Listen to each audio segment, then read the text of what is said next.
Olá pessoal, sejam bem-vindos ao canal Sala de Estudo. O tema da aula de hoje é pancreatite aguda.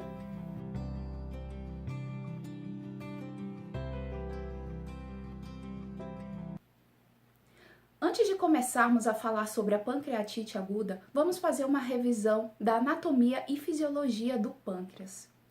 O pâncreas, ele é composto tanto por tecido endócrino quanto por tecido exócrino. A porção exócrina compreende cerca de 99% da massa do pâncreas e secreta bicarbonato de sódio e enzimas digestivas no trato gastrointestinal.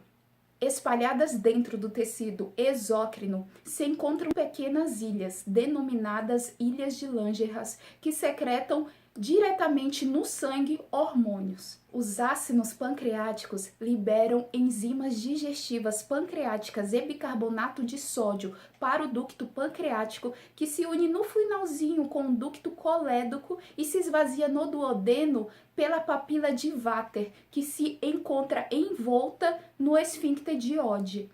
É importante lembrar que as enzimas proteolíticas pancreáticas, elas ficam inativadas até chegarem no intestino, pois a tripsina principalmente e as outras enzimas poderiam digerir o próprio pâncreas.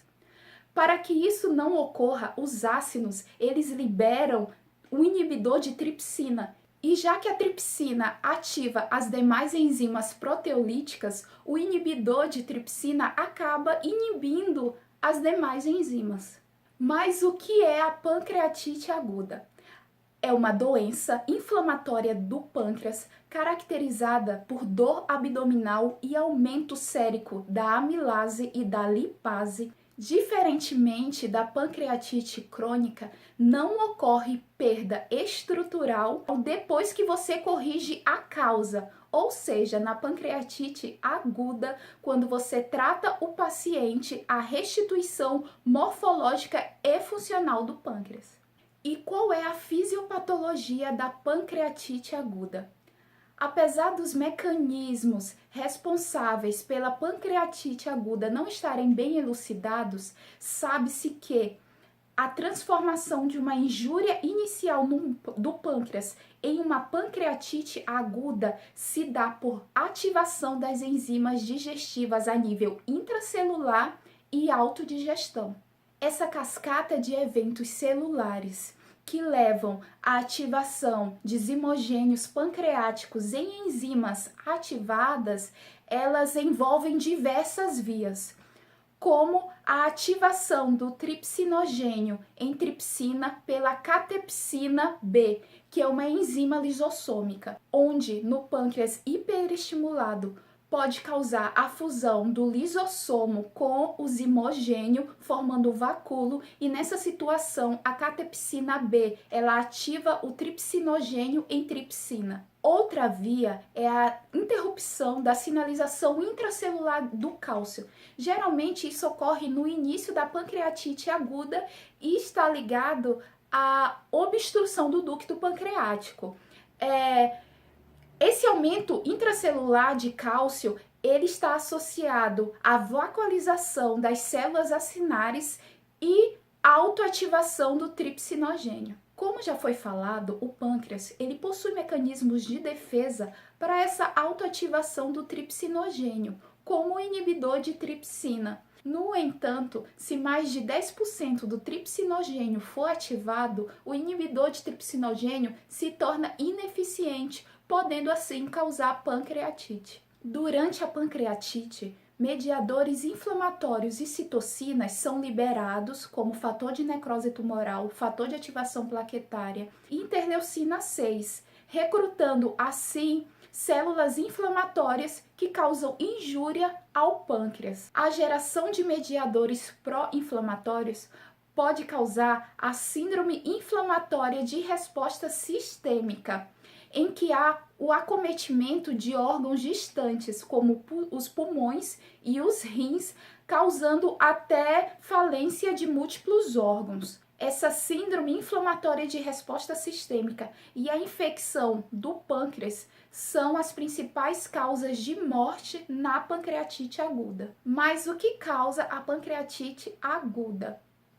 o álcool, obstruções biliares, podendo causar o refluxo da bile para o ducto pancreático ou até mesmo ocluir o ducto pancreático. Obstrução pancreática é uma causa menos frequente e ela está associado à disfunção do esfíncter de Oddi ou malformação. Pode ser causado por medicamentos e toxinas como inseticidas, organofosforados, alguns imunossupressores, alguns medicamentos para AIDS, entre outros medicamentos. Pode ser causado por distúrbios metabólicos como hipertrigliceridemia, principalmente em pacientes diabéticos não controlados. Pode ser causado também por fatores genéticos, como ocorre na pancreatite familiar, que é um distúrbio autossômico dominante. Também pode ser causado por trauma, que é a principal causa em criança. Pode ser causado por fatores iatrogênicos também. No adulto, as principais causas são álcool e obstrução biliar.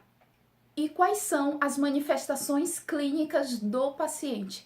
Os sintomas típicos: dor abdominal, náuseas e vômito. A dor, ela ocorre primeiro em faixa, ela se irradia para a região média do dorso.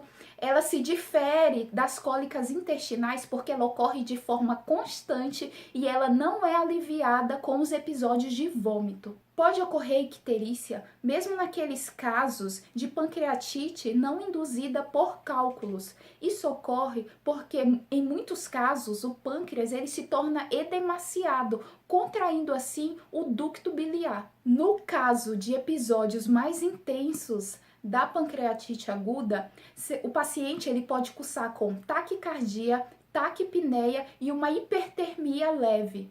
Nos casos de pancreatite necrosante, pode ocorrer sangramento no retroperitônio. Então, o paciente ele pode ter equimoses nos flancos, que é o sinal de Gray-Turner, ou ele pode ter equimoses na região umbilical, que é o sinal de Cullen. E o diagnóstico? Os testes laboratoriais principais são amilase sérica e lipase sérica. A amilase, ela se torna aumentada no início do ataque, ali entre 2 até 12 horas. Depois, ela volta aos níveis de normalidade pelos próximos 3 a 5 dias. A hiperamilasemia, ela não é específica da pancreatite. Só que valores aumentados 3 vezes acima do limite superior da normalidade quase sempre indicam lesão pancreática aguda. A lipase sérica, ela aumenta paralelamente aos níveis da amilase. No entanto, ela permanece elevada por um período de tempo maior, podendo ser utilizada no diagnóstico de pancreatite aguda depois que passou aquele ataque. Outros exames de sangue vão revelar uma leucocitose, uma hiperglicemia leve e temporária, resultado da liberação do glucagon pelas ilhotas de Langerhans. Pode ter também uma hiperbilirrubinemia, aumento das aminotransferases, o aumento da fosfatase alcalina, que ocorre em 50% dos pacientes por causa da compressão do ducto biliar comum no pâncreas inflamado. E como se faz o diagnóstico do paciente com pancreatite aguda? Você faz com a clínica e com os achados laboratoriais de amilase e lipase. É importante você pedir o exame de imagem, muito importante, até porque você precisa avaliar a gravidade do paciente com pancreatite aguda. O melhor exame que você poderia pedir para o paciente é uma tomografia computadorizada, para você ver as repercussões locais e sistêmicas da doença. A tomografia com contraste, ela é muito importante na avaliação da perfusão do pâncreas, onde você vai ver se há áreas de necrose ou não, e a extensão dessas áreas. Radiografia do tórax geralmente é pedida para avaliar as repercussões pulmonares da pancreatite, onde o paciente ele pode ter uma atelectasia basilar ou derrames pleurais. A ressonância magnética ela é equivalente à tomografia computadorizada. É importante fazer o diagnóstico diferencial com víscera perfurada, obstrução intestinal, isquemia mesentérica e colecistite. Todos esses levam ao aumento da amilase e da lipase. No entanto, o que vai favorecer o diagnóstico de pancreatite aguda é que os valores que aumentam na pancreatite aguda são 3 vezes acima do normal, diferente dessas outras doenças. E você também vai ter uma tomografia computadorizada sugestiva de inflamação pancreática. Se persistirem os sintomas e o paciente apresentar uma deterioração clínica, deve-se lançar mão da intervenção cirúrgica para o estabelecimento do diagnóstico. Nessa figura, nós temos o critério de Hanson, critério de Glasgow simplificado e o critério tomográfico. No critério de Hanson, você avalia desde a admissão do paciente até 48 horas após a admissão. Tem várias variáveis e se o paciente apresentar a partir de 3 desses critérios, ele é um paciente grave. Assim como o critério de Glasgow simplificado, 3 ou mais o paciente é considerado grave. Quanto ao critério tomográfico, o pâncreas ele pode estar normal, aumentado, com inflamação, com uma única coleção de fluido ou com múltipla coleção de fluido. O paciente A e B é considerado paciente leve, o C é um paciente moderado, o D e E são considerados pacientes graves. Tem ainda um outro critério denominado APACHE. Ele é mais complexo. Geralmente, ele é utilizado só na unidade de terapia intensiva. Ele envolve 14 parâmetros. Se o paciente preencher 8 ou mais critérios, ele é considerado grave. E o tratamento desse paciente? O principal objetivo do tratamento do paciente com pancreatite aguda é terapia de suporte. O paciente ele tem que ter dieta zero até melhoria do quadro. Deve-se fazer expansão volêmica, porque esse paciente ele está hipovolêmico, porque ele está com repetidos episódios de vômito e ele teve perdas para o terceiro espaço. Essa expansão ela é feita com cristalóide. Deve-se manter um equilíbrio hídrico ideal para esse paciente e monitorar as complicações, as possíveis complicações.